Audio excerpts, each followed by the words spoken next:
Henry, so thanks for joining us on Fuse Calls.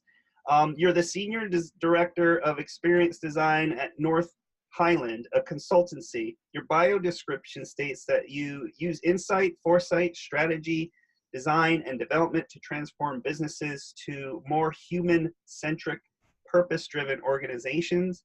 I know you've just started there. You recently left Coca Cola as their group director for design in North America. Can you talk to our audience about really what you're all about, what these roles at these companies are all about, and kind of what you do? Thanks, Dan. Thanks for having me. It's a pleasure and honor to be here. So I'm so excited, by the way, to join Fuse Conference in April, in a few weeks. So this opportunity to share my thought before Fuse Conference is amazing. Yeah, well, thank you. We're excited too. Yeah, so your question, before I joined North Highland, I was the head of North America Design at Coca Cola. Before that, I was also chair of the graphic design department at SCAD, Savannah College of Art and Design. And before then, of course, I was a designer. So I had most of my career as a designer in Chicago. So before I joined academia, I was in agency side, just like most of usual designers do. So that means I serve the client, right? So the client tell us what they need, what they want, and then agency had this sudden kind of limitation to get access into the insight, because sometimes client doesn't want to share, or most of the cases they don't even know what kind of problem they have. Yeah. They usually tell agency or designer the problem, or they thought is the problem, or the even solution they thought they needed. And most of the cases, I found that as a designer, most of the solution they thought they needed was not something they needed, it's simply they wanted. So I think our job as a designer is to really let them know that what they thought, what they needed was that what they wanted, and then what they really need is this. So that is the pure solution. They're based on clear identification of problem. But the challenge I had is I had very limited access to their actual organization. So I had this strong desire that I really want to know what is experience of the client, because throughout my entire career, now there's all this buzzword about a huge experience, right? The usual. But from agency side, from design's point of view, it's very difficult to adapt ourselves into client, even though we want to analyze and dissect all this, because we've never been there. So I really wanted to experience this in-house design, the experience, and then also is a very big trend. Like more and more corporate, more and more company building their in-house the design team. I think it's because of the reason I told you, because there is a lot more insight is available inside of organization, asking rather than asking third-party company to solve the problem. Like the problem could be there for 10 years, and then there's no way there's one random agency can solve the problem within a week, right? Yeah. So go ahead. No, I was going to say North Highland is a consultancy. That's right. So you're back on the outside. That's right. That's exactly right. And I take it there's some intent there. I mean, you wanted to get on the inside, so now, Coca Cola, that's a fantastic place to get on the inside of. Yes. And I imagine you'll apply those learnings to your new role here. That's exactly what my intention is. So at Coke, I learned a lot. Maybe this is a politically very incorrect statement, but when I was in a design studio, one of the kind of a tagline within our studio was, client doesn't know a thing, then we know everything. We just need to teach them. They are like a patient, and we are the doctor. Yeah. When I joined the Coke, I was blown away how smart people were and how intelligent, how many insights. I was amazed how much more information I could gain as a designer that I could help me to come up with a better solution, a lot better way. Wow. So I learned a very, very complex ecosystem in a corporate organization that I never experienced. I never had a good awareness of it from outside. So what I'm interested in is, I think most of the traditional design methodology, most of the designer try to come up with a process of creating good piece of their own design. Like what is a good typeface? What is a good kerning? What is a good color? How I can make this logo look better than others? So what is, wireframing, better wireframing for this website? But actually, if you look at the actual bigger nature of this project, it's much bigger than that. Yeah. So that cannot be solved by having good understanding of good typefaces. So that is very important, but that is very old school because nowadays most of the project is based on all the much bigger ecosystem. It's, yeah, I'm starting to, this happens every interview. I start to go away from my questions and I start to pause and react. But that's totally fine. When you're talking about, because I experienced this in my own career, dealing with typefaces, dealing with colors, dealing with the printed page or the web page, what have you. Mm-hmm. When you're starting out as a designer, and I'll get into some questions about beginner designers in a bit, but you don't really realize the power in your hands of you're actually crafting the communication of the business to its it just, I think a lot of designers, I know I certainly felt this way, it feels kind of meaningless and droning on in many ways as you're starting out. But then I started to realize this stuff is like magic. I mean, you really, and the better you craft it, the more it's engaging and the more people respond and react to it. Totally. And as I got along in my career, the more I realized like there was a direct correlation with me taking that action and me actually having valuable knowledge within the business that I didn't even know I had. Right. As I think in this way. Absolutely. So for example, like a Coca Cola logo, right? So it's been there like 400 years. Yeah. So if someone is asked to redesign Coca Cola logo, and then I can say easily, okay, what is the best modern typefaces? Because I need to update it. I need to modernize it. Oh yeah, Helvetica Noyer. So let's use Helvetica Noyer bold and then make it look like a very Paul Rand looking Helvetica Noyer Coca Cola. No, because it's not about the typeface, but having that knowledge is very important. Yeah, Helvetica Noyer is the most clean, simple, geometric, whatever, all these things. That is important, but a bigger concern is the semantics behind it. Yeah. So you could choose the right typeface based on the visual and cultural perception around the typeface. But if you actually have a good understanding of what Coca-Cola means in this society and culture, you would never, ever try to replace that kind of, so some people could call that a kind of cheesy script, because when I was in a very Swiss-oriented school, script was a taboo word. So my Swiss teacher would kill me if I use a script in my resume. But for Coca-Cola logo, script is everything, right? So that's what I mean. Like a designer who has a very narrow view on what design is, what design means, what design can do, so they cannot be valued by society. We keep telling other non-designers that, well, design is everything, we can change society, but you don't even know how to read the Excel spreadsheet. Right. So you cannot even read my business brief. Yeah, because I'm designer. That's totally contradictory what you just said, right? Yeah. Absolutely. And plus, not only, I think if you change the Coca-Cola logo to Helvetica, there'd probably be riots in the streets as well. I think people would be, I certainly would. I mean, for years, people would be offended by this, yeah? Totally, because maybe it will be on the main page of Time magazine or Newsweek, so it kind of create the buzz, but is that the right decision? Absolutely not. Right. So I think as a designer, I think this is more like a moral, professional obligation that we should have a really, really good understanding of every single aspect of this subject we are dealing with. Then we can make a right decision based on our professional knowledge. So if one designer doesn't know the difference between Arial and Helvetica or difference between Times and German, it's already disqualified. That's like a basic function. It's like a writer who doesn't know how to hold the pen. That's not. But a writer can be called as a writer not because she or he can hold a pen, right?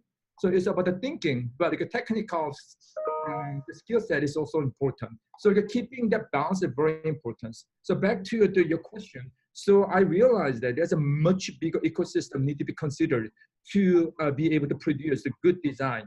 So I learned that at Coca Cola. And so now I'm in like a consultancy, not like a design agency, because I had the design agency experience, but I learned how important, how fascinating to work with the non-designers. Like Yeah. I work with a lot of MBA people, marketer, print quality specialists, everybody.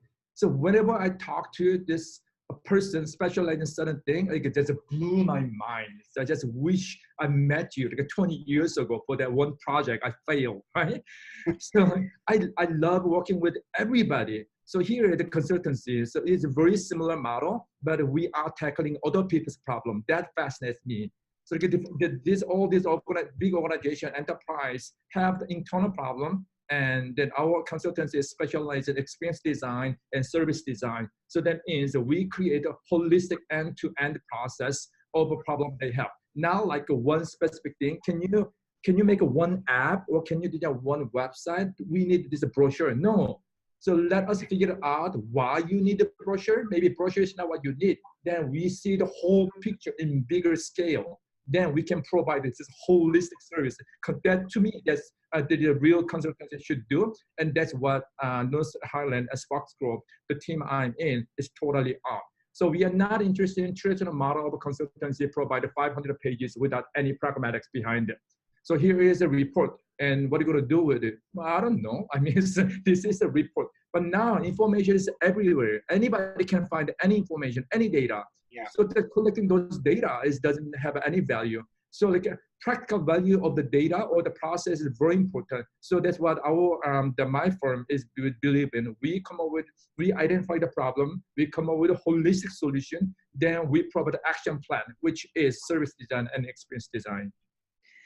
I love how you keep talking about, and we'll get into this as well, because I want to talk about your book and about process, but before we got on the recording here, I was talking about my background personally. I was a painting major in school. So I was an art major, and I thought this is what I wanted to do. And I got out into the world, and all these artists I was hanging out with, I just felt everyone was very self-absorbed. Mm. And I also, I didn't want that life. That's what I discovered. I wanted a salary and to get married and have a house and all of this. Sure. And my art wasn't really doing that for me. But once I got into doing graphic design, I realized this just came very naturally to me. And I thought, it just dawned on me. I was probably about two or 3 years into doing graphic design when I realized, what I'm very good at is helping other people solve problems. And when I was doing art, I didn't know what problem I was trying to solve. So I think artists, they come up with their own problem. Right. Designers, it's really about solving problems for others. Would you agree with that? I cannot agree more. Yeah. I think that is, to be fair, that's an artist's job, right? So they come up with a problem and then they throw the problem to other people to disrupt their life, right? So when people go like a MoMA to experience something very interesting, they feel like, whoa, I experienced something very interesting today. That's the role. That's great. Yeah. The design's role, so we are in completely different profession. So we are problem solver. That's why we should be able to adapt ourselves to any kind of subject matter because we never know what kind of project we're going to deal with, right? So that's why being inclusive is very, very important. But again, it's a graphic design, even though we believe in that way, but traditional, if you think about like an actual etymology of a graphic design, it's a graphic is visual, design is decoration. So it started with a sign painting, it's illustration and art, because back then, so before Industrial Revolution, there was no profession like a graphic design, which is visual communication, dissemination of information, because there was not much of information even available before the Industrial Revolution. So most of the people who inherited that tradition focus on, as I said before, their own personal methodology. So what kind of color I like, what kind of typeface I like, right? Brush stroke I need to use. No, it's not about that. It's about adapting ourselves into other people's problem, which is empathy. And so now inclusiveness is very important, but design methodology is tendency on like focusing on very anti-exclusive process, because this is my design. I'm the only one. I'm god of design. I'm an author of the design. I love all those statements. But that's why I want to join the Coke and experience like a true, most edgy, profit-oriented, like a process. So I learned that no, so I need to be a lot more inclusive. I need to be a lot more open-minded. I need to be much more multifaceted. So that's why I'm trying to read everything as much as possible, try to watch everything, try to listen everybody's comment. So to me, that is a better way of being able to come up with the most productive design that we can help the people. Yeah, I again, using my own terminology, what I've discovered is don't get too caught up in a subtractive process. That's right. That's right. Make it an additive process. Right. It's like every day I'm a student. The more I learn, the more I know how much I don't know. Exactly. Like it's just a little bit different, but similar with your background. I actually have my first bachelor's degree in ecosystem engineering. Wow. And I completed the degree, and then I went to film school, and I love film, but I found that I sucked at it. So I dropped out of it, and I switched my major to graphic design. Just like you said, in my very first graphic design class, I was one of the oldest students, and most of all students there have nothing else to do because they already had fun in their previous college life. Right. So I was an over motivated student that I really want to learn this, and then most of the students were fresh out of high school, so they had all very cool outside of the box kids, and then I was totally inside of the box. Yeah. And the teacher said, well, design is not about being cool or being different. It's all about, very technical, rational, intellectual, the thinking process of problem solving. And all those students said, well, I'm here because I didn't like to read a book, or I'm here because I didn't like a math. And the teacher asked students to think about the grid system, all these PyCast, and I was engineering background, and me. Everything make a total sense to me. Yeah. So that was my introduction to graphic design. And actually and then I have a master's degree in visual communication. So in my very early career, I didn't have my ecosystem background in my resume. So I totally thought that didn't really help me compared with some other hardcore graphic design students who went to this school for art and illustration, design, film, whatever. Then I have kind of weird, degree in ecosystem engineering. So wow, it's like you could see the future even though you were blind to it. Yeah. That's what Julie said. But I really didn't want you to be portrayed as something else. I want to be, no, I'm just designer. I'm talented. Yeah. But now, like all those background, help me to be able to kind of a different designer. And then, as you just said, like a word ecosystem somehow just became kind of another buzzword. And then people found that. Did you study that? Well, it was a completely different ecosystem. Yes, I did study. But I get all those engineering background, understanding even nature and ecosystem. When I studied ecosystem, literally it was nature.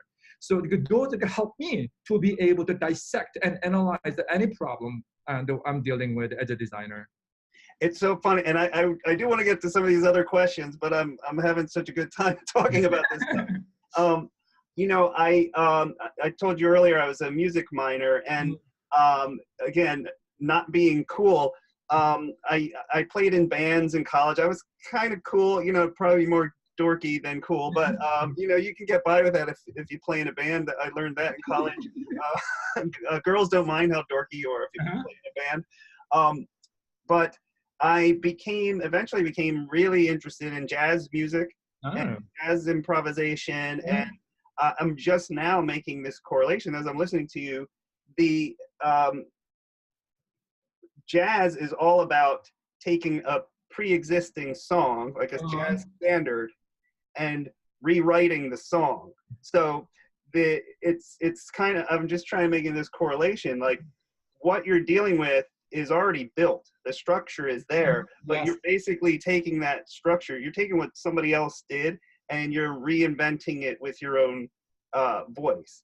And I've found that analogy to be very helpful as well when I'm working with these other designers. It also kind of gives me a unique perspective. Right.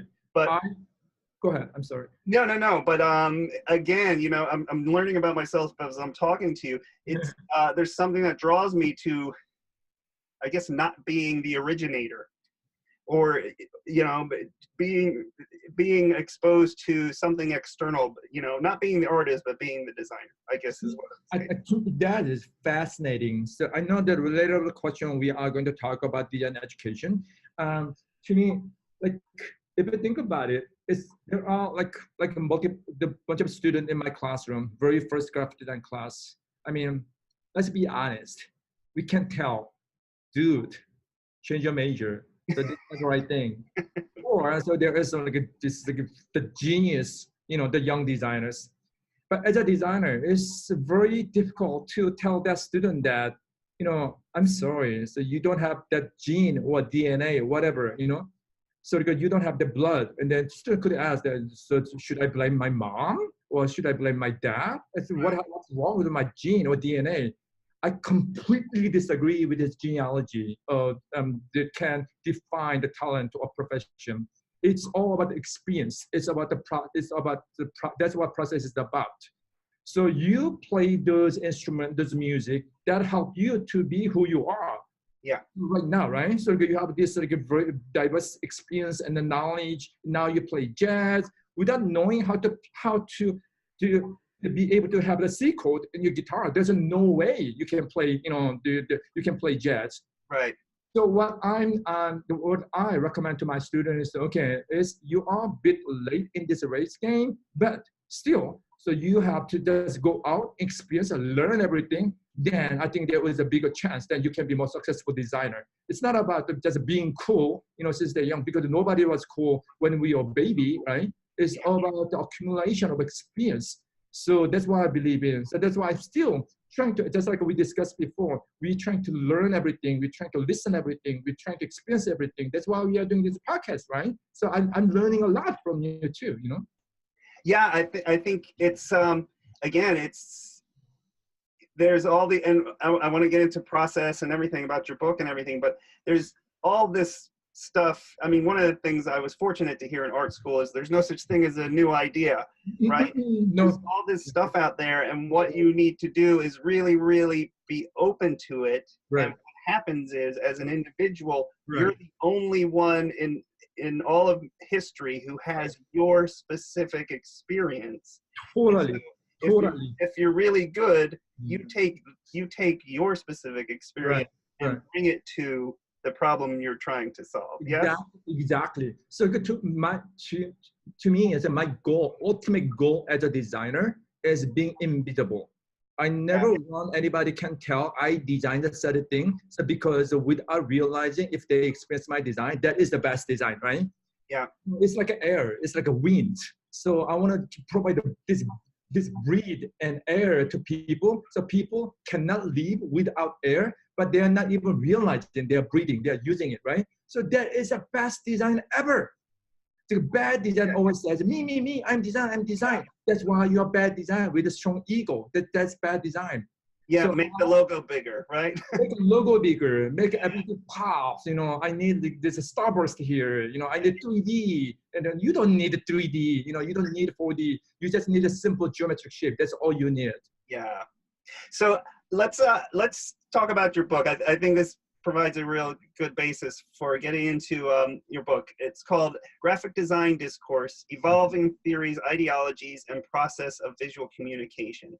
So I did get a chance to delve into the book myself a bit, and I'm interested in a couple of things: the process by which you selected all of the texts, and then I want to get into a bit more about the philosophy behind the book. But can you briefly talk about the process? Because for people who aren't familiar with your book, it's really just a selection of roughly 75 different texts. Right. From people across history, like very renowned thinkers across history. And you have philosophers in there, and Immanuel Kant, and I know there's chapters on the Dadaist movement, the futurists. So can you talk about, you know, why those specific texts and a bit about the process? Sure. There are many design theory books. They're based on my experience. There are like a very few kind. One is a single author just to talk about his or her own thought. So that's more like a personal essay to me, not like a really theory, not with a deeper research. And the other thing is a collection of designers, the essay. That's again, it's just the collection of the multiple people's the personal thought. So not much value of data, data. What is the right way of saying it? So information or information, yes, the verification of information. And third kind of book is actually considered as the most sophisticated design theory book, which is based on linguistics and semiotics, or deconstructionism, all this. So when I read some of those books, most of those texts kind of remind me, some of those texts remind me, oh, that's what Derrida said, that's what Kant said, that's what Descartes said, that's what Baudrillard said, that's what Foucault said, So I don't know the true background of those authors, but I kind of had a strong desire to that ask my student to read the original text of where those ideas came from. Because even though it was kind of described in a form of visual communication, but actually original ideas someone came up with 100 years ago. So that's the way I developed my own the thinking process too. And also, just like what we discussed before, I don't think I came up with anything. I was born with nothing, and then everything I know I was taught. That's the basic like epistemology 101, right? So we don't even know what we know. I cannot really tell what I know is the fact or truth. So what I know is I know there were other people who thought this way. So my role, my job as an educator is just to refer those texts to younger designer to be able to expose to those kind of content and then let them make their own decision instead of saying that I came up with this theory and I didn't, or this is the only way you have to follow it. Helvetica is the best typeface ever. No, that's why Jancis showed had a hard time in his life, because he made a strong, declaration of what modern design, modern typography should be, and then he regretted and Le Corbusier, he kind of changed his philosophy too. There are a whole bunch of people made a very strong the manifesto in certain time of their life, and then later on they realized that maybe that was not the only way the things can be done. So I was kind of scared to make my own statement because I don't think I'm qualified as a human being, qualified to do that.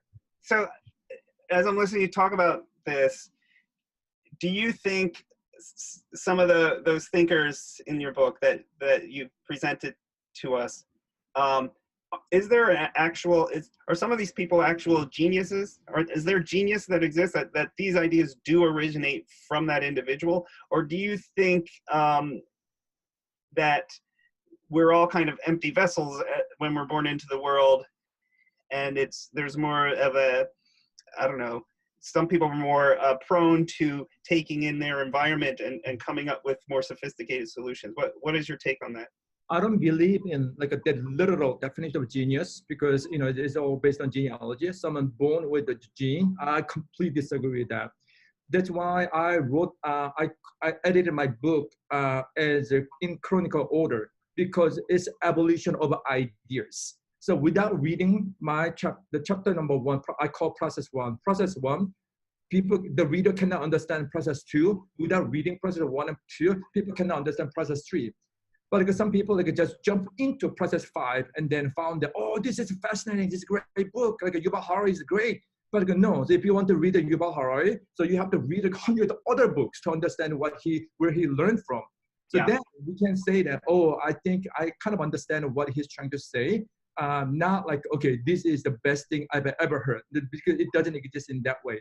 So that's why this is a logical thinking process of evolution is important, which is dialectics, So there's a thesis, but then there is always an antithesis, and then come up with a synthesis. And then it's an ongoing process. So the process 1 is, in my book, is against the humanism, futurism, data, avant-garde, all this. And then process 2 is against that, because the process one was going against the Renaissance, all the prehistory, the movement, and that is just an ongoing process. That's like a human nature. We just keep coming up with a different thing, and then even nowadays, people keep coming up with a different buzzword, just going against what buzzword was famous. So like a waterfall was term, and now agile is term. So now agile is the turn into chaos, and then people try to come up with a solution to solve agile. So like on and on and on. To me, that's okay. That's okay. But if you want to solve agile, you have to understand the waterfall. But there's a designer who working on fixing agile doesn't even know the existence of waterfall. And then before waterfall, they were like on and on and on. So that's why for me, it's all about experience and the process. So being able to see that there's a stream of evolution, then we can understand, we can have a clear foresight of what is coming up. So when something is coming up, that will never surprise. Oh, this is different form, but this makes sense. Everything makes sense. To me, that's a good design. So we can make a good design. So in terms of creating my actual book, that's what I did. And I collected essays, which is, I didn't collect it. This is like a text I asked my student to read in different classes. And there is my text in a very final chapter. So because I proposed that as a future of design, of course. And then I wrote introduction over every chapter. There are a few things I did because as we discussed, I don't believe in anything that I came up with is originated from me. So I quoted every single word I use in my text. So I cited, so like a certain term, like a superjet, for example, like it sounds cool, it means a lot, but I didn't come up with a term. So the Whitehead used it and all. So it's not like a phrase. It's not like, copy and paste. Every single term, even like a Helvetica, the term, I didn't come up with the term Helvetica. Like a modern design, there's a lot of connotation behind modern design, and I didn't define that. So I put like a lot of citation for every single word, and I quote everything. And even the way I produce the written text is, as a visual communicator, I kind of felt weird that most of the visual related manifesto were published in written form. Yeah.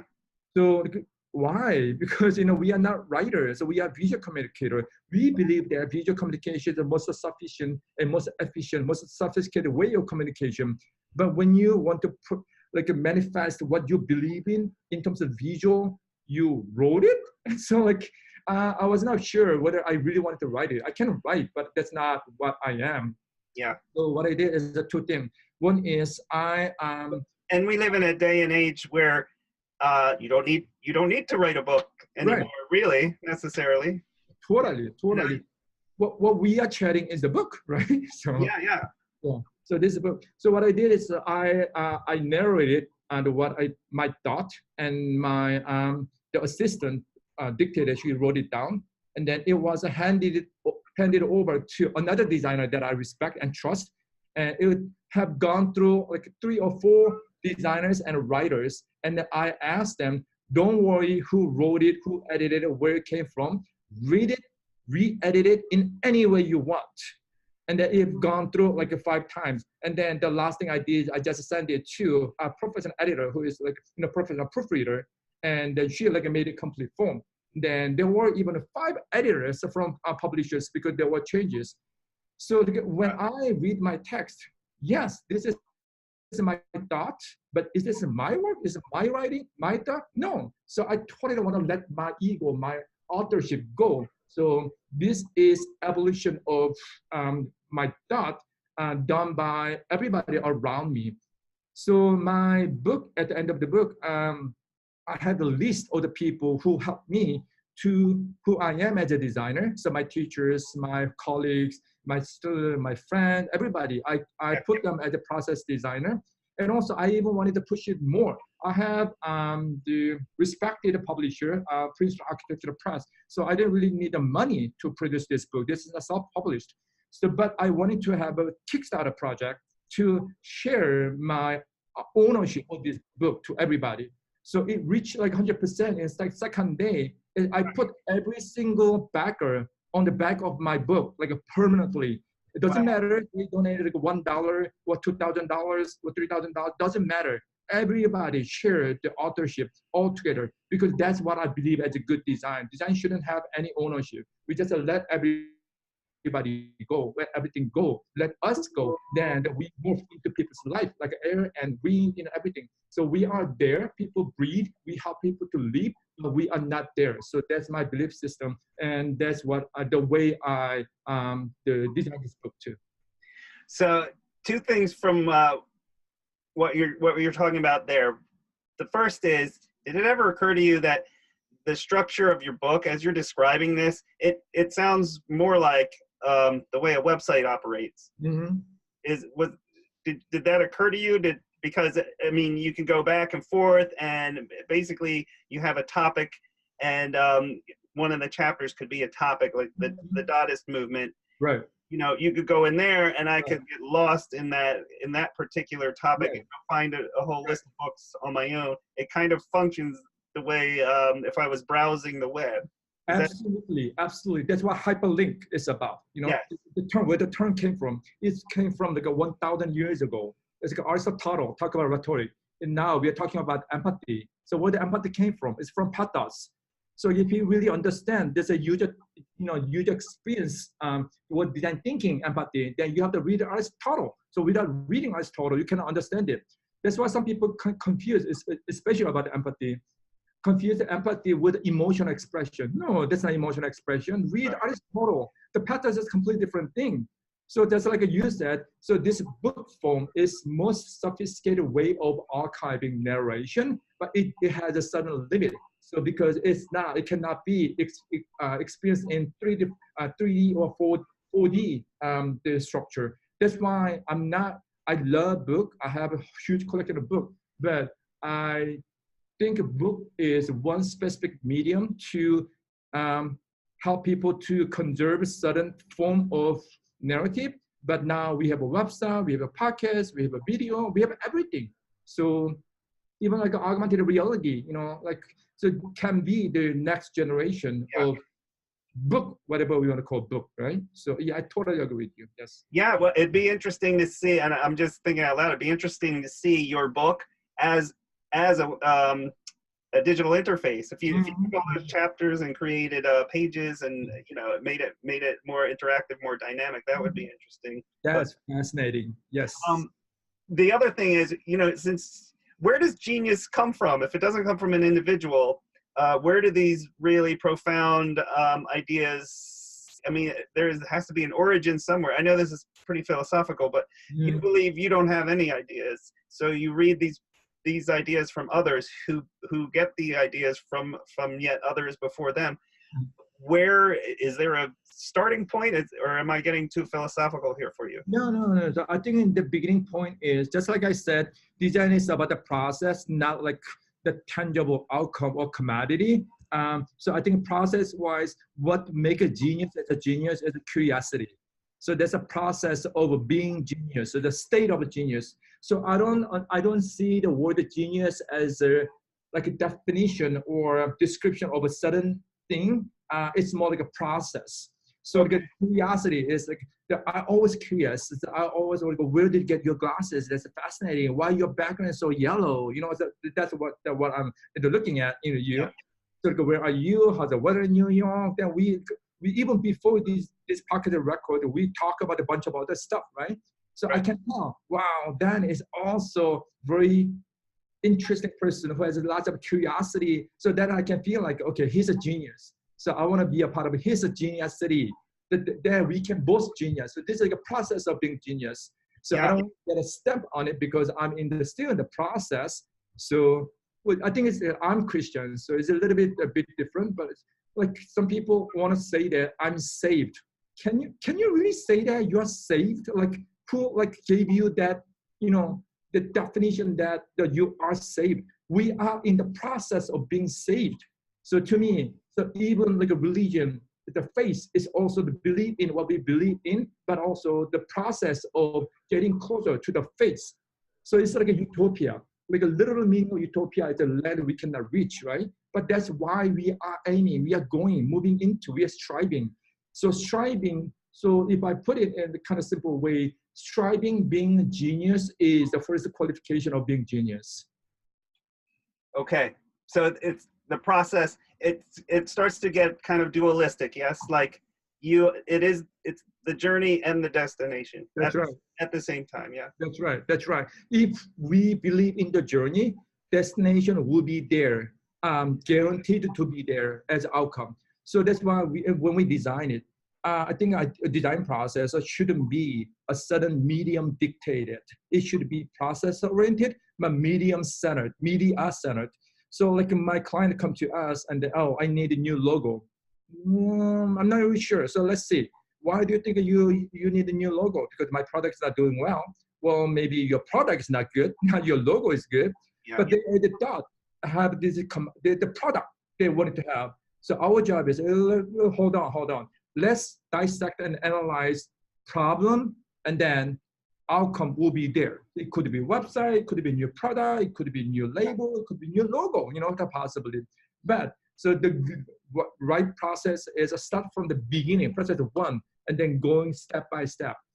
I also don't like the idea of like a mind map in terms of the thinking process. Is it going everywhere? I know like people, if I say I state that design process should be linear, I think a lot of people say that no, so you're very old school. But I do understand where that came from. But I do believe there should be a linear structure. Otherwise, we'll never be able to reach the goal. We just keep coming up with idea after idea after idea. So there's a side effect of design thinking workshop too. Whenever you go to design thinking workshop, there are tons of the post-it notes, and then like people with the big mouths always talk more. And then someone they need to come up with a conclusion, and at the end of the conclusion, which is the least interesting part, because in the beginning everybody's so excited, coming with ideas and all this, and whose idea win?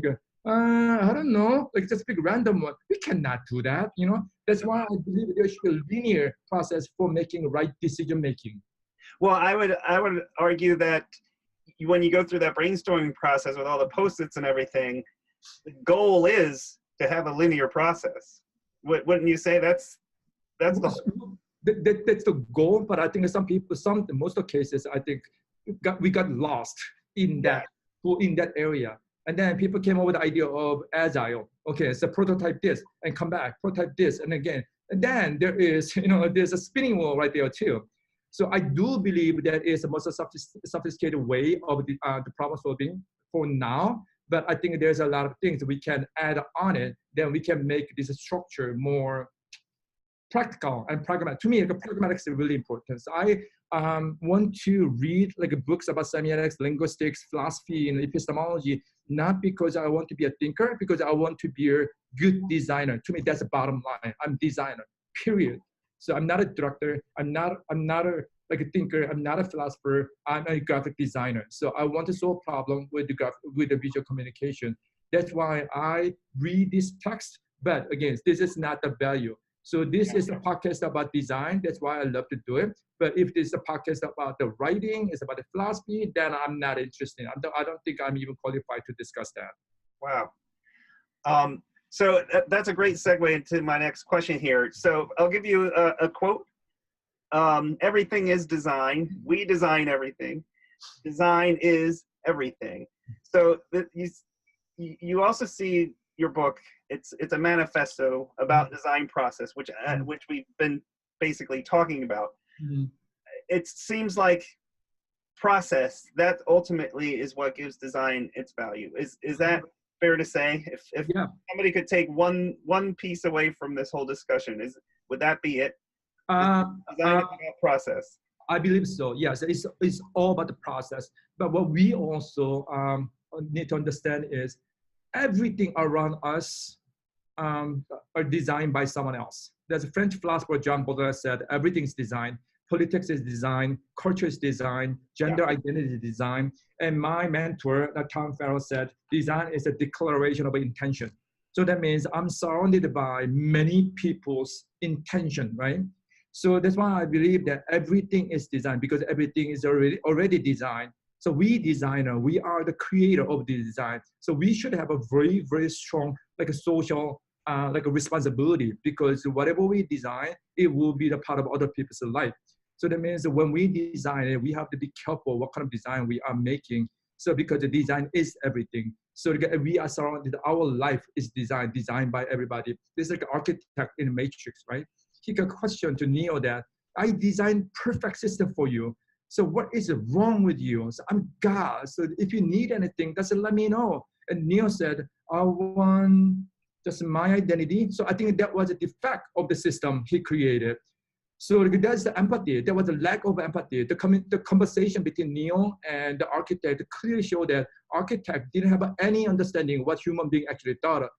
So there was Aristotle said there's a lack of, you have ethos, you have logos, but there was no pathos because the architect didn't even want to communicate with the people in his matrix. So to me, that's why we as a creator, we should have a very, very heavy responsibility as a culture and social society creator, because that's what we do. So I really hope young designers don't understand their job as beautifying someone else's t-shirts or making something look cool, whatever, not like that.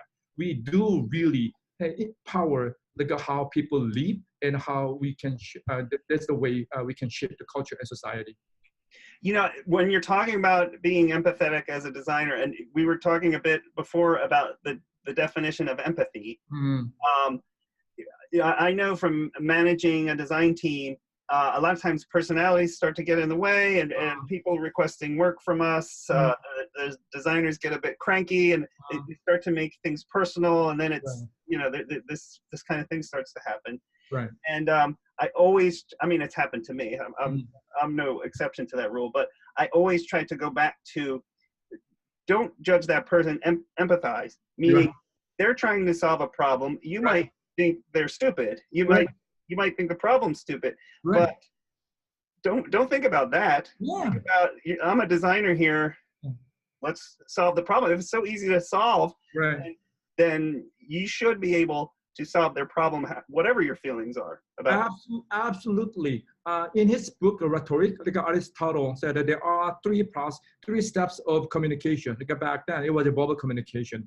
And the first part is ethos. So ethos is a pre-qualification. Like if you want to be hired, then we have to prove what we can do. So that's our portfolio, what school we went to, our LinkedIn profile, our company's profile, that's ethos. Then client pick us, pick the agency. And the second part is a logos. Logos is actual logical, technical skill set.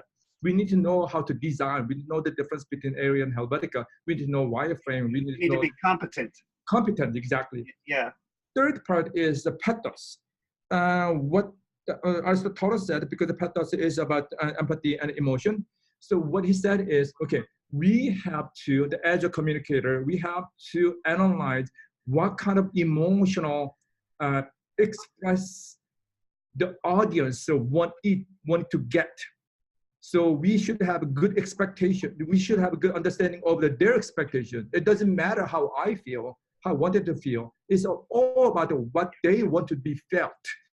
Then our job as a communicator is help them to be able to experience that. So let's say I'm singing like a sad song. If I cry, then audience would say, what is wrong with him? I cannot even hear any of the lyrics. That's a bad design, right? So I shouldn't cry. My job is to make audience cry, right? Right. So design the same thing, just like you said.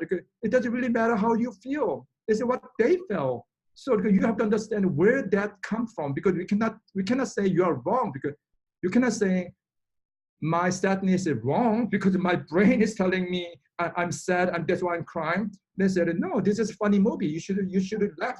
No. So so there's a lack of empathy. So I think a designer, we should make our personal preference, our personal feeling as invisible as possible. I know this sounds very much more finale, who I totally respect, but I believe that is the basic concept of visual communication. If anybody wants to express what they feel, what they like, then they have to change their career to something else, not like a communicator, because that's literally what communicator means, right? Yeah, yeah. So moving on, I mean, you're a design educator, and one of our main initiatives this year at Fuse is to leave something behind for future generations of designers. So from all the work you've done to date, what's the best advice? I mean, especially to maybe those students, I don't know if you can give advice to those students who maybe aren't, design is not their career, but maybe they're just trying to figure it out. But what would be your best advice to some of these folks? Stay curious. I know it just sounds kind of very generic, but to me, this is key. The designers should have this a very like genuine interest in everything and genuine interest in especially other people's life and our life. So then we want to know more, we want to figure out more, and we want to help more. I always understand my job as a graphic designer as very philanthropic, you know, the career. So I always want to help people to have a better life. That's my goal. Literally, that's my goal. When someone has a bad business card, I feel very sad that you cannot let other people know what your phone number is because you use a bad typeface. Right. So that's why I want to change your typeface. Then you can communicate whatever you want to communicate properly. So stay curious is very important. So I try to read, watch, listen, everything as much as possible. So I'm not saying I'm there, but again, it's about the process, right? At least I'm in the process, that mindset that I want to know more, I need to know more, that make me stay very humble. And then that helped me to be, I believe that will help me to be a better designer tomorrow, even though I'm not there at all yet. So that just leads me to this idea. Do you think curiosity is really fundamental to being a designer? And what do you see when, what happens when you see a student who's not very curious but is trying to become a designer? What happens there? Then maybe they misunderstand what designers do. So there are other like a profession that would fit perfect into their the personality or what they're really interested in. You know, I listen like the music like the post rock started from the shoegazing. If you think about the shoegazing, it's like a guitarist like staring at their shoes, not the audience, because they go into their music. Yeah, it's like ultimate like solo artist who into their music, and that's why I appreciate it. But I never consider that as a communication tool. It's more like a self-expression as an artist. So that's why I respect. But there are a lot of artists who is really good at communicating with the audiences. So it's like a very different the role. So I think every the young designers or young generation just need to figure out what they really enjoy, what they really like to do, then try to find the professional career out of it. Just like I share with you, I studied like a film, and I had a record of watching film like 18 hours straight without any problem.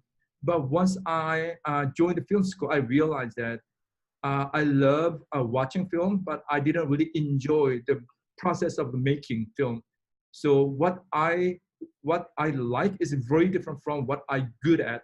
So I have tendency to recommend to people that try to find something you like, but most importantly, try to find something you are good at it. Because if you're good at it, then you want to develop more. So back to example of the student you mentioned, he or she likes design, that's great, but maybe they are not really good at like the empathy or the process design. Well, and I think it speaks to motivation. I mean, even if you fall in love with something and you're horrible at it, right, but you're very motivated to learn, that might be all you need. Yeah, because if you're motivated enough to, well, I'm going to try this out and I'm going to spend 20 hours a day for the next 10 years doing this. Well, I think that could be a hobby. Great hobby. So I was going to say that eventually it should come to you, but no, not. I think to me that's a difference between my hobby and my professional career, because Okay. I have this professional obligation to be able to produce high quality outcome by certain deadline. So that's why a client paid me, right? Yeah. So once I got paid, then there is a social obligation I should be able to provide. So don't get me wrong, I'm not trying to discourage people who like design or to like everything. So that's great. I still watch film a lot, so my son even keep encouraging me to make a film.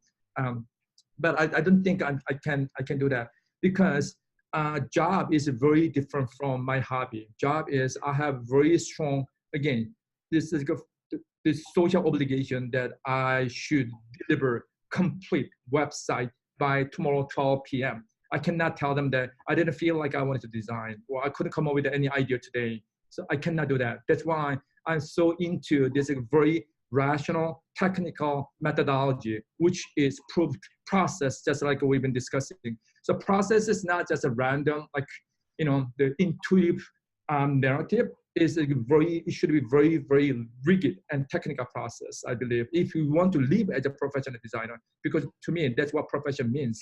Yeah. It's almost, I'm thinking of it as it's based in reality. It's conscious reality. So you're participating, and that's almost where you don't matter. Right. That's what even Marguerite did. Marguerite, he lived a very specific routine. So in the morning, he dressed up, he went to his room, he painted in the morning, and in the afternoon, he went to a cafe and played chess. So because that was his job, not like something he just liked to do. Right. So, okay, last question here. The Bauhaus School is having its 100th anniversary year this year. Can you talk about its lineage a bit? What have we learned from the Bauhaus School, and how can we apply it today? Well, so to me, in terms of design history, not art history, to me, it's before Bauhaus and after Bauhaus. So Bauhaus was not just the design or visual or style movement. It was more like a social or the life movement. So they really wanted to change the way people think, the way people live. So that's why their curriculum, that they're famous, the circular form of the curriculum, it started from outside and going into the inside. So it's about the all multidisciplinary, interdisciplinary curriculum. So they wanted students to study everything, like a fabric, metal, different material, wood, 2D, 3D, typography. And then the center, the ultimate goal, there was a building art. So back then, the building art was the most advanced, holistic form of every single kind of the visual expression. It had the 2D, the word, 3D, human experience, lighting, new material, everything. So I believe the Walter Gropius, they came up with the building art, even the name Bauhaus means that, because not only because he was an architect, maybe he wanted to become an architect because that was the ultimate form of everything around it. So if we interpret that into the current status, just like we discussed, a good designer should experience all those cultural or the design, or anything, like we have, just like we discussed, that you play music and I watch film, I study motion, we painted, everything. So to me, having that kind of a mindset that we want to learn everything to get into that core of the destination, which doesn't exist because that's a utopia.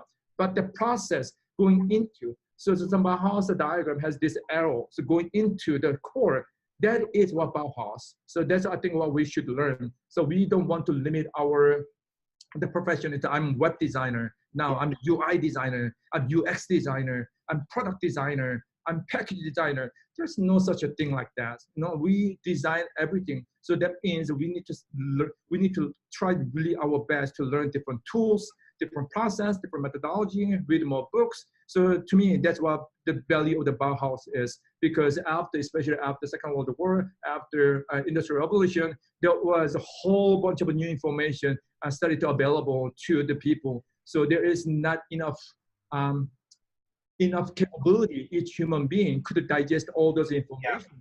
That's why, again, it's impossible. We just need to admit it. So we cannot be an author. We cannot be like owner of a certain thing. But we are we are on this journey, which is a process. We just keep striving to learn more, to be better designer again and again and again. So whenever I go to meeting with my client, so that's my learning experience. That's a learning moment. So I want to learn more about the client, what they thought at the problem, what their life was. So to me, that is always helping me to be a designer, better designer.